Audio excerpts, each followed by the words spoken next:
कहानी की शुरुआत में हम 3 चोरों को देखते हैं जिन्होंने मिलकर एक रेस ट्रैक के काउंटिंग रूम में घुसकर चोरी करने का प्लान बनाया था। सब कुछ प्लान के मुताबिक चल रहा था, लेकिन अचानक काउंटिंग रूम के पीछे एक एम्प्लॉय अपनी फैमिली के साथ आ गया। उसने बाहर कुछ अनजान गाड़ियां खड़ी देखी और तुरंत समझ गया कि अंदर डकैती चल रही है। लेकिन पुलिस को फोन करने की बजाय उसने बंदूक उठाई और कहा कि वो खुद चोरों को ही लूटने जा रहा है। वो बाहर दौड़ा और चोरों की उस टीम पर अंधाधुंध गोलियां चला दी। फिर उसने पैसों का एक बैग उठाया और भागने लगा। तब चोरों का लीडर पार्कर तुरंत उसके पीछे दौड़ा, पर वो आदमी सीधा घोड़ों के रेस ट्रैक के बीच में गाड़ी ले गया। अब दौड़ते हुए घोड़े उसकी गाड़ी से टकरा गए। पार्कर किसी तरह घोड़ों के नीचे से बचते हुए निकला, जबकि घोड़े उस आदमी की गाड़ी के ऊपर से कूद रहे थे। आखिरकार पार्कर ने उसे गोली मारी और अपने पैसे वापस ले लिए, लेकिन जाते जाते उसने एक छोटा सा तोहफा छोड़ दिया। इसके बाद पार्कर और उसकी टीम अपने अड्डे पर पहुंची। बदकिस्मती से उनका एक साथी मर चुका था और तीसरे चोर फिली के कंधे में गोली लगी थी।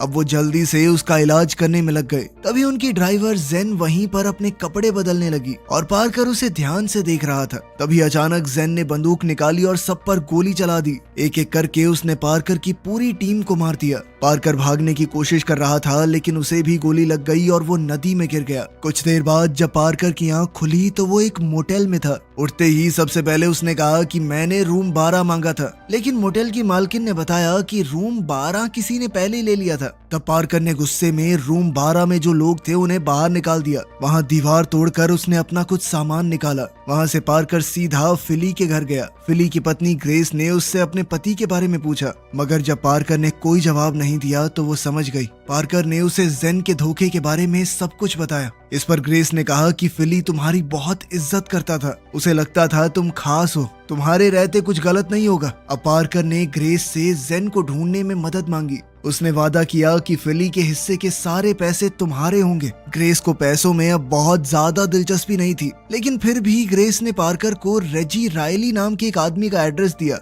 और कहा कि ये तुम्हारी मदद कर सकता है, लेकिन इसके बदले में जेन को मार देना।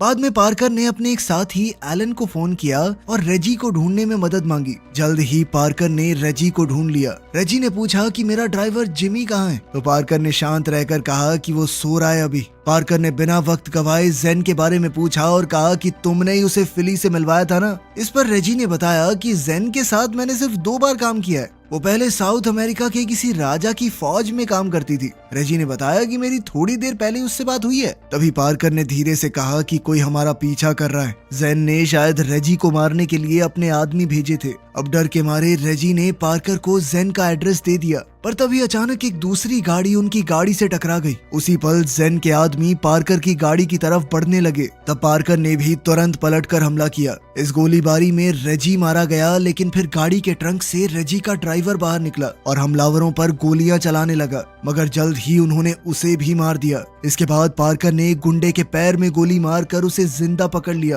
पार्कर ने सोचा कि इसी आदमी के जरिए वो जेन तक पहुंच सकता है। दूसरी ओर जेन बॉस्को नाम के एक आदमी से मिल रही थी। बॉस्को उसे आज रात अगली हाइस्ट का प्लान देने वाला था। जेन ने उससे कहा कि तुम्हें अंदाजा नहीं है, लेकिन तुम बहुत भलाई का काम कर रहे हो। लेकिन बॉस्को को सिर्फ अपने पैसे चाहिए थे, क्योंकि उसे पता था कि जैसे ही जेन को प्लान मिलेगा वो उसे मार डालेगी। उसे तो जेन पर रत्ती भर भी भरोसा नहीं था। तभी अचानक पार्कर वहां घुस आया और जेन पर बंदूक तान दी। वो कहने लगा कि मेरे पैसे कहाँ हैं। जैसे ही बॉस्को ने अपनी बंदूक निकालने की कोशिश की तो पार्कर ने उसे तुरंत गोली मार दी। तभी जेन चीख उठी कि क्या कर दिया तुमने। जेन को किसी भी हाल में वो जिंदा चाहिए था। जेन ने पार्कर से मिले हुए सारे पैसे इस नए मिशन में लगा दिए थे और अब पार्कर ने सब कुछ बर्बाद कर दिया। तभी अचानक बॉस्को उठा, क्योंकि वो अभी भी जिंदा था, और उसने जेन पर गोली चला दी। तब पार्कर ने उसे दोबारा गोली मारी और इस बार उसे खत्म कर दिया। फिर पार्कर ने जेन से उनकी अगली हाइस्ट के बारे में पूछा, तो जेन ने बताया कि वो लोग एक बैंक ट्रक लूटने वाले हैं। इस एक चोरी से वो रिटायर हो सकते हैं। वो $4 मिलियन चुराने वाले थे, लेकिन सारे रूट और कोड बॉस्को के पास थे। इस पर पार्कर ने कहा कि बहुत अच्छी कहानी है, सच बोल वरना भेजा उड़ा दूंगा तेरा। जेन ने अब अपना असली प्लान बताया।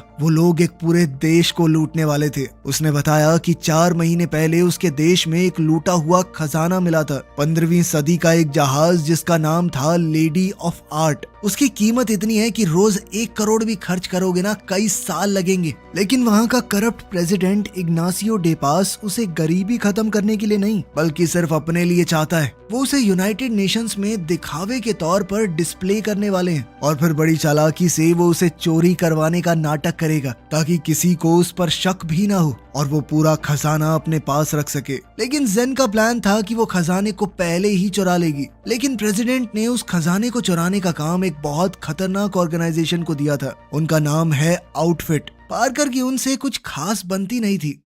अब हम आउटफिट के हेडक्वार्टर्स में उनके लीडर लोजीनी को देखते हैं, जो अपने एक आदमी केन से पूछ रहा था कि सब कुछ सही चल रहा है ना। केन ने जवाब दिया कि सब कुछ बढ़िया है, बस बॉस्को गायब है, लेकिन वो अपना काम पहले ही पूरा कर चुका है, इसीलिए लग तो नहीं रहा कि कोई दिक्कत आएगी। पर लोजीनी कहने लगा कि मैं कोई रिस्क नहीं ले सकता, बॉस्को को ढूंढ कर लाओ किसी भी हाल में। अब पार्कर अपने साथी एलन के साथ जेन के बॉस कर्नल फेब्रिसियो से मिलने गया। कर्नल उन्हें उस जहाज की कहानी बताने लगा, लेकिन पार्कर ने उसे बीच में रोकते हुए कहा कि कहानी नहीं चाहिए साहब, प्लान बताओ करना क्या है। पार्कर ने कहा कि चोरी में मैं मदद करूंगा, लेकिन बदले में मुझे 30% हिस्सा चाहिए, जो लगभग $300 मिलियन बनता है। उन्होंने एक नकली स्टैचू बना रखी थी जो लेडी ऑफ आर्ट की तरह दिखती थी। उनका प्लान ये था कि वो असली स्टैचू से उसे बदलकर चोरी को कवर अप कर लेंगे। तब पार्कर ने कहा कि चोरी को छुपाना तो हमारी सबसे छोटी प्रॉब्लम है, उनकी सबसे बड़ी प्रॉब्लम है यूएन की बिल्डिंग। वो दुनिया की सबसे ज्यादा सिक्योरिटी वाली बिल्डिंग्स में से एक है। पार्कर ने फिर कहा कि हम वहाँ से नहीं चुरा पाएंगे, हम ये खजाना प्रेसिडेंट के चोरों से चुरा सकते हैं, पहले उन्हें चुराने दो फिर उनसे चुरा लेंगे। इसके बाद जेन की टीम के एक मेंबर ने पार्कर को वार्निंग दी कि जेन से दूर रहना। जल्द ही एलन को भी इस बात की खबर लग गई कि जो ग्रुप प्रेसिडेंट के लिए चोरी करने वाला है वो कोई और नहीं बल्कि आउटफिट ही है। एलन ने गुस्से में पार्कर से कहा कि तू पागल हो गया है क्या, हमने डील की थी उनके साथ कि न्यूयॉर्क नहीं जाएंगे और अब तो वो लोग न्यूयॉर्क में एंट्री कर चुके हैं। पार्कर ने हल्का सा मुस्कुराकर कहा कि रिलैक्स कर भाई, तुझे पता तो है मैं हमेशा बच के निकल जाता हूँ चाहे कुछ भी हो। एलन भी कहीं ना कहीं ये बात समझ रहा था कि $300 मिलियन का आंकड़ा इतना बड़ा है कि रिस्क लेना तो बनता है। फिर उस शाम पार्कर एक क्लब में पहुंचा। वहीं एलन दूर से केन पर नजर रखे हुए था। असल में पार्कर और जेन यहाँ बॉस्को के बॉयफ्रेंड से मिलने आए थे। जेन ने धीरे से कहा कि मुझे अकेले उससे बात करनी चाहिए, मैं पहले भी मिल चुकी हूँ उससे। लेकिन पार्कर को जेन के ऊपर बिल्कुल भी भरोसा नहीं था। वो पहले ही उसे धोखा दे चुकी थी, उसकी पूरी क्रू को मार चुकी थी। खैर जब जेन उस आदमी से बात करने लगी तो पार्कर ने सीधा मुद्दे पर आते हुए कहा कि बॉस्को मर चुका है। ये सुनते ही निक पूरी तरह टूट गया, वो रोने लगा। उन्होंने उससे पूछा कि बॉस्को के प्लान डॉक्यूमेंट्स कहाँ पर हैं। बिल्कुल उसी वक्त केन के आदमी भी क्लब के बाहर आ गए और उन्होंने गोलियां चलानी शुरू कर दी। उन्होंने निक को पकड़कर मारा और पूछा कि बॉस्को कहाँ है, पर तभी अचानक निक को हार्ट अटैक आ गया। जेन ने तुरंत कहा कि मैं डॉक्टर हूँ और फिर मौका देखकर उसने गुंडों पर फायरिंग की और निक को बचाने की कोशिश भी। इसी बीच पार्कर सीधा ऊपर बॉस्को के कमरे में चला गया। उसने उसके एक स्टफ टॉय को पूरी तरह फाड़ दिया। असल में बॉस्को के पास बहुत सारे ऐसे टॉयज थे। आखिरकार पार्कर को प्लान डॉक्यूमेंट्स मिल गए, लेकिन तभी केन वहां आ पहुंचा। जल्द ही पार्कर और केन के बीच जबरदस्त फाइट शुरू हो गई। आखिर में पार्कर ने केन को बालकनी से नीचे फेंक दिया। नीचे पुलिस मौजूद थी और पार्कर ने केन को सीधा उनकी गाड़ी पर गिरा दिया। लेकिन पार्कर ने एलन को ये नहीं बताया कि केन ने उसे देख लिया है। अब खबर आउटफिट के लीडर तक पहुंच जाएगी। खैर फिर वो लोग वहां से सुरक्षित निकल गए। दूसरी तरफ केन की हड्डियां टूट चुकी थी। लोजीनी ने उससे पूछा कि हुआ क्या। इस पर केन ने बताया कि हमें बॉस्को तो नहीं मिला, लेकिन पार्कर वहीं पर था। लोजीनी ने गुस्से में कहा कि मुझे उसका नाम सुनते ही बीच में आ जाना चाहिए था। इसके बाद हम पार्कर के कुछ दोस्तों को देखते हैं। वो सब भी पार्कर के प्लान का हिस्सा बनने वाले थे। पार्कर ने समझाया कि 24 घंटे के अंदर अंदर आउटफिट खजाने को चुरा लेगा। पता नहीं वो कैसे करेंगे, लेकिन उन्हें इतना जरूर पता है कि यूएन बिल्डिंग के नीचे से एक खुफिया ट्रेन का रास्ता जाता है। वो खजाना वहीं से लेकर जाएंगे। ये ट्रेन ऑटोमेटिक है, इसमें आमतौर पर बिल्डिंग का कचरा निकाला जाता है, लेकिन कल ये किसी भी स्टेशन पर रुकने नहीं वाली। ये सीधा फाइनल डंप तक जाएगी और वहीं पर पार्कर और उसके साथियों ने एंट्री लेने का प्लान बनाया। इसके लिए उन्हें कंट्रोल रूम में घुसकर ट्रेन का कंट्रोल अपने हाथ में लेना होगा और फिर वो उसकी स्पीड को बढ़ा देंगे। पार्कर ने ब्रेंडा और एड को कंट्रोल सेंटर का मैनुअल दिया और उसे बिल्कुल ध्यान से पढ़ने को कहा। उसने कहा कि बॉस्को के प्लान्स के मुताबिक वहाँ पर आउटफिट का एक आदमी भी होगा। इसलिए उन्हें इस आदमी को संभालना होगा। वहीं एलन की जिम्मेदारी थी कि उसे ट्रेन स्टेशन पर जाकर फेल सेफ डिसेबल करने हैं, ताकि तेज भागती हुई ट्रेन के ब्रेक अपने आप एक्टिवेट ना हो जाएं। 70 मील प्रति घंटे की रफ्तार से भागती हुई ट्रेन बिल्कुल यहीं पर क्रैश करेगी और फिर पार्कर का क्रू सारा खजाना चुरा लेगा। अब प्लान समझाकर पार्कर वहां से निकल गया। वो एक होटल में चेक इन करने गया और रूम नंबर 12 मांगा, लेकिन जेन उससे पहले ही वहां पहुंच चुकी थी। जेन ने उसकी आंखों में देखकर कहा कि हमें इस मिशन को किसी भी हाल में सफल करना होगा। वो ये रिस्क नहीं ले सकती कि पार्कर डर के मारे पीछे हट जाए। लेकिन तभी मैटियो वहां आ गया, जो जेन को पसंद करता था, और उसने तुरंत पार्कर पर हमला कर दिया। उसने पार्कर को बर्फ में बाहर बांध दिया और उस पर बाल्टियों से पानी डालने लगा। उसने बेरहमी से कहा कि 30 मिनट के अंदर तू यहीं मर जाएगा, क्योंकि आउटफिट वाले तुझे लेने आ रहे हैं। तब पार्कर ने गुस्से में कहा कि तुम लोग पागल हो क्या थोड़े से?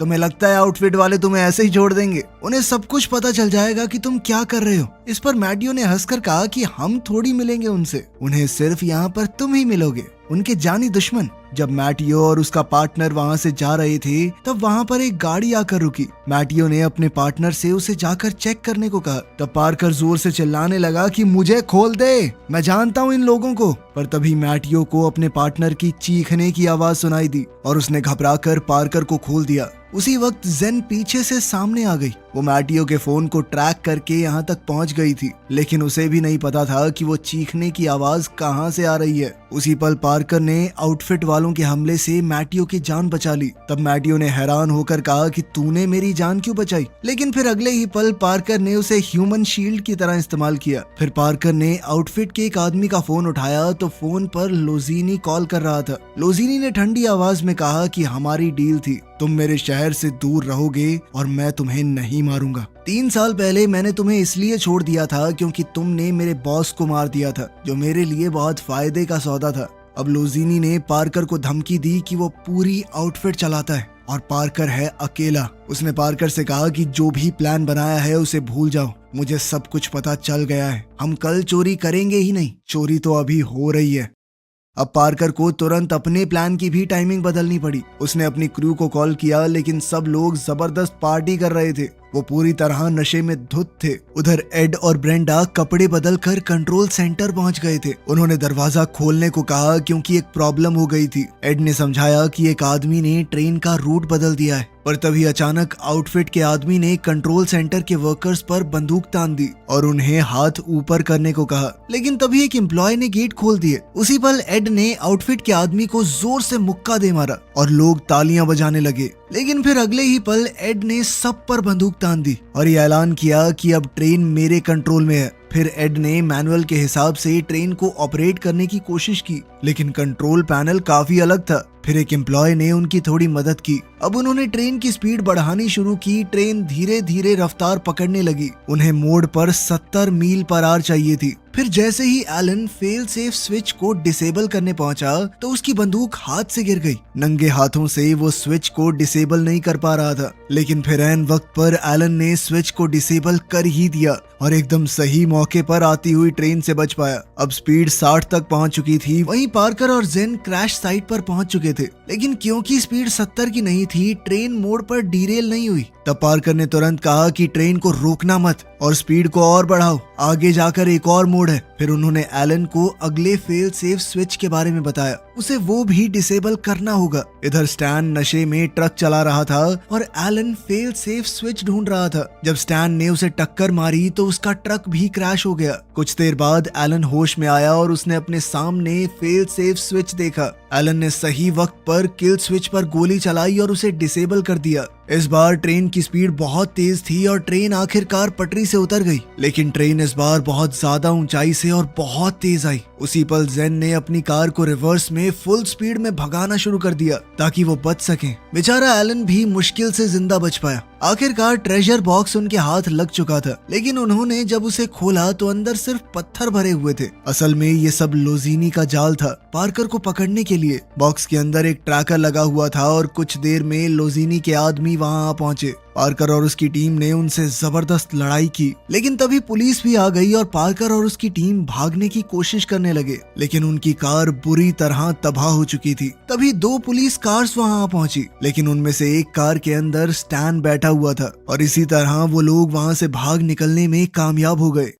अगली सुबह ये घटना पूरी न्यूज में छा गई। तब जैन जाने लगी और उसने कहा कि मुझे अपने घर जाकर लोगों को बुरी खबर देनी है, लेकिन पार्कर ने कहा कि ऐसा कभी नहीं होता कि मेरे पास प्लान बी ना हो। वो जैन को वापस लेकर आया और अपनी टीम से बोला कि मेरे पास एक आइडिया है, लेकिन एलन गुस्से में आ गया। उसने पार्कर से कहा कि तूने झूठ क्यों बोला कि आउटफिट वालों को तेरे बारे में नहीं पता। अब पार्कर की टीम हार मान चुकी थी। एलन ने कहा कि अब पुलिस और लोजीनी दोनों मेरे पीछे पड़े हैं, अब वो कहाँ छुपे क्या करे समझ नहीं आ रहा। लेकिन पार्कर ने अपना नया प्लान समझाते हुए कहा कि खजाना शायद अब तक बेच दिया गया होगा और उन्होंने पैसे भी बांट लिए होंगे, लेकिन वो मूर्ति वो जरूर कहीं पे रखी गई होगी। उसकी कीमत कम से कम 500 मिलियन है। अब उन्हें सिर्फ उसके खरीदार को ढूंढना है। तब पार्कर ने कहा कि ये जानकारी उन्हें केन से मिलेगी। केन को पता चला कि कोई उसकी बिल्डिंग की छत से कूदने वाला था। उसने अपने आदमी को ऊपर चेक करने भेजा। जैसे ही वो ऊपर गया, पार्कर ने उसे बेहोश करके नीचे फेंक दिया। फिर पार्कर और एलन ने पुलिस यूनिफॉर्म पहनी और केन के अपार्टमेंट में घुस गए। उन्होंने कहा कि बिल्डिंग से कोई कूद गया है, हमें कुछ सवाल पूछने हैं।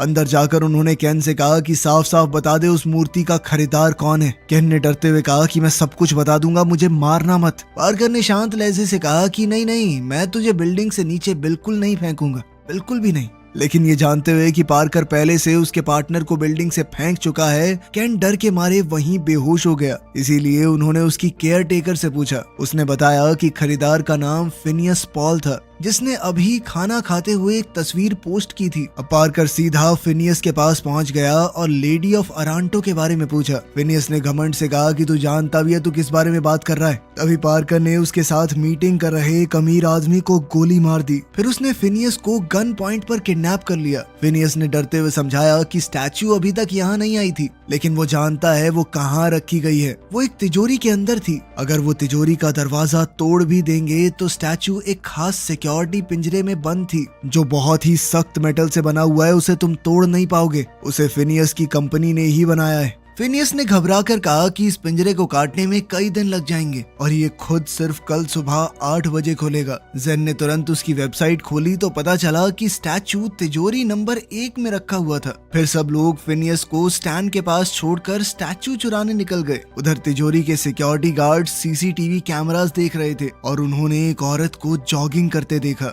एक गाड़ी उससे टकराने ही वाली थी, लेकिन अचानक से कैमरास ब्लैक हो गए। फिर एक सिक्योरिटी गार्ड बाहर चेक करने गया। तब एलन ने अपनी एक्टिंग से उसे फंसा लिया। उसी पल जेन पीछे से आई और उसे बेहोश कर दिया। फिर एलन ने उस सिक्योरिटी गार्ड का एक्सेस कार्ड इस्तेमाल करके अंदर एंट्री ले ली। फिर उन्होंने दूसरे सिक्योरिटी गार्ड को भी बेहोश कर दिया। उधर स्टैन फिनियस के सामने नाच रहा था, लगातार बकबक किए जा रहा था। आखिरकार स्टैन थक कर सो गया। तभी फिनियस मौका देखकर भाग निकला। उसने एक गुजरती हुई कार रोकी और औरत से फोन मांगकर लोजीनी को कॉल किया। उसने लोजीनी को सब कुछ बता दिया, जिसके बाद लोजीनी ने तुरंत अपने आदमी इकट्ठा किए और तिजोरी की तरफ निकल पड़ा। उसके आदमी ने कहा कि चिंता करने की कोई बात नहीं है, क्योंकि कोई भी वॉल्ट के अंदर नहीं जा सकता। लेकिन लोजीनी पार्कर को जानता था। उधर पार्कर और एलन ने वॉल्ट के दरवाजे उड़ा दिए थे। तब तक लोजीनी भी वहां पहुंच गया था, लेकिन उसके अंदर घुसने से पहले ही पार्कर स्टैचू ले चुका था। अब वो पार्कर के पीछे दौड़े। 2 कार सामने से पार्कर और एलन पर टूट पड़ी और वहीं से उनकी ये पकड़म पकड़ाई शुरू हो गई। अब लोजीनी के आदमी उन पर फायरिंग कर रहे थे। पार्कर गाड़ी से बाहर निकला और चलती गाड़ी में स्टैचू को मजबूती से बांधने लगा। वो लोजीनी के गुंडों से लड़ रहा था, लेकिन इस दौरान स्टैचू को पकड़ने वाली रस्सी धीरे धीरे खुलने लगी। अचानक पार्कर अपनी गाड़ी से गिर गया, लेकिन फिर ऐन वक्त पर जेन वहां आ पहुंची और उसने पार्कर को लोजीनी के आदमियों से बचाया। तब तक स्टैचू एलन के पिकअप ट्रक से छूटकर सीधा लोजीनी के आदमियों के हाथ लग गया। अब लोजीनी ने फिनियस को कॉल किया और कहा कि स्टैचू हमारे पास है और हम इसे अभी डिलीवर कर रहे हैं। फिनियस ने हैरानी से कहा कि उस पिंजरे को खोलना तो मुमकिन ही नहीं है, लेकिन लोजीनी बोला कि पार्कर ने उसे खोल दिया था। इसके बाद लोजीनी के आदमी फिनियस के घर पहुंच गए, पर फिनियस ने कहा कि वो पेमेंट सिर्फ कल सुबह ही कर सकता है। फिर फिनियस ने दरवाजा बंद किया और स्टैचू को देखकर मुस्कुराने लगा। उसने कहा कि आखिर वो उसे मिल ही गई। तभी अचानक स्टैचू का एक छोटा टुकड़ा जमीन पर गिर गया। फिनियस ने उसे उठाया और ध्यान से देखा। उसी पल उसे समझ आ गया कि ये तो नकली है। वहीं दूसरी ओर प्रेसिडेंट डेपास खुद सामने आया और उसने लोजीनी को कॉल करके बोला कि अब तुम नहीं बच सकते। तब लोजीनी को जोर का झटका लगा जब उसे पता चला कि स्टैचू नकली था। उसे एहसास हुआ कि असली स्टैचू कभी तिजोरी से निकाला ही नहीं गया। असल में ये सब पार्कर का प्लान था। वहीं दूसरी ओर पार्कर वापस तिजोरी में घुसा हुआ था। अब सुबह के 8 बज चुके थे और पिंजरा अपने आप खुल गया। फिर उन्होंने असली स्टैचू लोड किया, लेकिन लोजीनी वहां भी पहुंच गया। वो समझ चुका था कि पार्कर ने तिजोरी के नंबर बदलकर सबको बेवकूफ बनाया। उसने 1 को 3 और 3 को 1 में बदल दिया था। उसने एक खाली तिजोरी का गेट उड़ा दिया और भागने का नाटक किया ताकि सबको लगे वो स्टैचू लेकर भाग रहे हैं, लेकिन वो सब झूठ था। अब लोजीनी कहने लगा कि मैं तुझे यहाँ से निकलने नहीं दूंगा, लेकिन पार्कर ने शांत रहकर पूछा कि आउटफिट की हालत खराब चल रही है ना?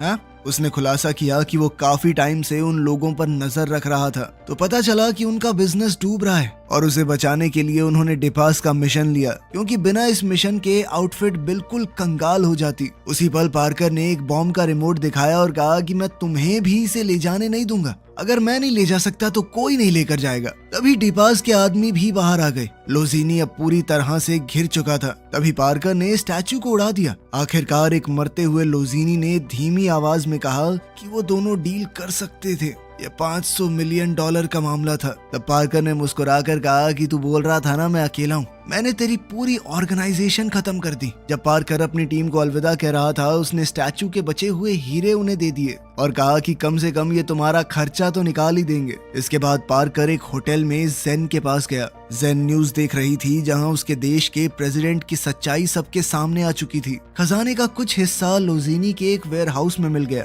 और अब वो जेन के लोगों तक पहुंचने वाला था। आखिरकार जेन ने पार्कर का शुक्रिया अदा किया और कहा कि मेरे साथ मेरे देश चलोगे? पार्कर ने एकदम शांत रहते हुए कहा कि नहीं, मैं नहीं चल सकता। उसके जहन में वो पल घूम गया जब जेन ने उसके दोस्त फिली को मारा था और उसने उसकी विधवा पत्नी को वादा किया था कि वो जेन को खत्म करेगा। जेन ने धीरे से कहा कि शुरुआत में मैं सिर्फ तुम्हें पसंद करने का नाटक कर रही थी ताकि मेरा काम निकल जाए, लेकिन पता ही नहीं चला कि कब ये नाटक सच बन गया। इस पर पार्कर ने हल्की सी नजर झुकाकर कहा कि मेरे साथ भी, लेकिन अगले ही पल पार्कर ने जेन को गोली मार दी और वहां से चला गया। वो सीधा फिली की विधवा बीवी ग्रेस के पास गया और उसे कुछ हीरे देकर कहा कि ये फिली का हिस्सा था। वीडियो पसंद आई तो लाइक कर देना, चैनल को सब्सक्राइब कर लेना। मिलते हैं अगली वीडियो में।